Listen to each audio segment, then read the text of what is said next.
Comment avez-vous découvert votre métier? Dès 15-16 ans, je m'orientais plutôt vers le spectacle vivant. J'étais plus intéressé par la lumière et la lumière en spectacle vivant, que ce soit beaucoup en concert. C'est vraiment ça qui m'attirait.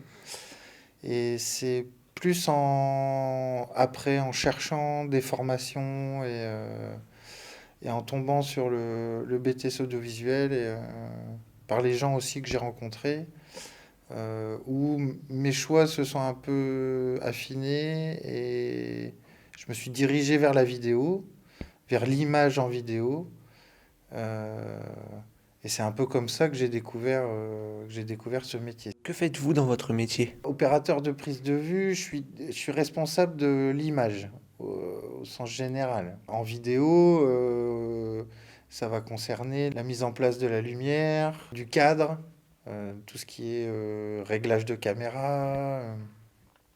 Maintenant, on fait même de l'enregistrement de son de plus en plus, tant que ça reste dans la simplicité d'une interview, par exemple. Maintenant, on n'a plus d'ingé son dans les interviews. Voilà, c'est un peu tout ce qui tourne autour de l'image, de la prise de vue et de l'image. Il y a plein de façons d'exercer ce métier-là. Tu peux bosser, faire de l'actualité pour les journaux télé, pour des chaînes d'actu. Tu peux bosser dans le sport. Tu peux travailler en documentaire. Tu peux travailler dans l'associatif, faire du film social, faire tout ce qui est tout ce qui concerne le live, donc pas forcément la télévision, mais du concert, de l'opéra, de l'enregistrement de one-man show, voilà, des conventions d'entreprise aussi. C'est des métiers où on peut rencontrer beaucoup de gens différents, faire des choses différentes, avoir une vie différente, dormir chez soi tous les soirs ou pas être là 6 mois de l'année. Et quel diplôme faut-il pour faire ce métier? Les métiers du spectacle, historiquement, on appelle ça des métiers de saltimbanque. Et les saltimbanques, hein, c'était des gens qui se formaient un peu entre eux aussi. Moi, pendant ma carrière, j'ai croisé des gens qui étaient chaudronniers, soudeurs, euh, des gens qui étaient maçons. Bon. Ça arrive encore aujourd'hui.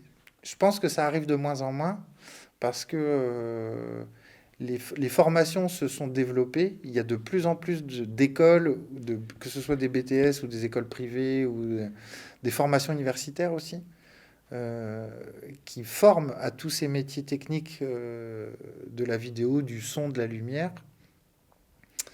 Mais il reste toujours cet esprit quand même qui fait que il y a encore beaucoup d'endroits où on fermera pas la porte à un petit jeune motivé qui vient et qui dit moi je veux pousser tes caisses et qui poussera des caisses et puis qui au fur et à mesure réussira à tirer des câbles et à se retrouver un jour derrière une console son. Ça j'y crois dur comme fer, ça arrive encore.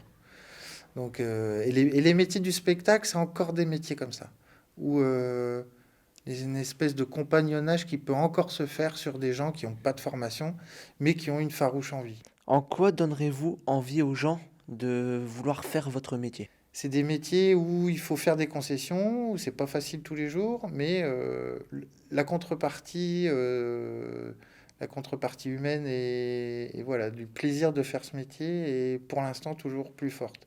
Je dirais que c'est des métiers de passion. Et on tire tellement de satisfaction du métier quand on arrive à le faire que finalement, bah, à certains moments, les problèmes d'argent ou les problèmes de... Voilà.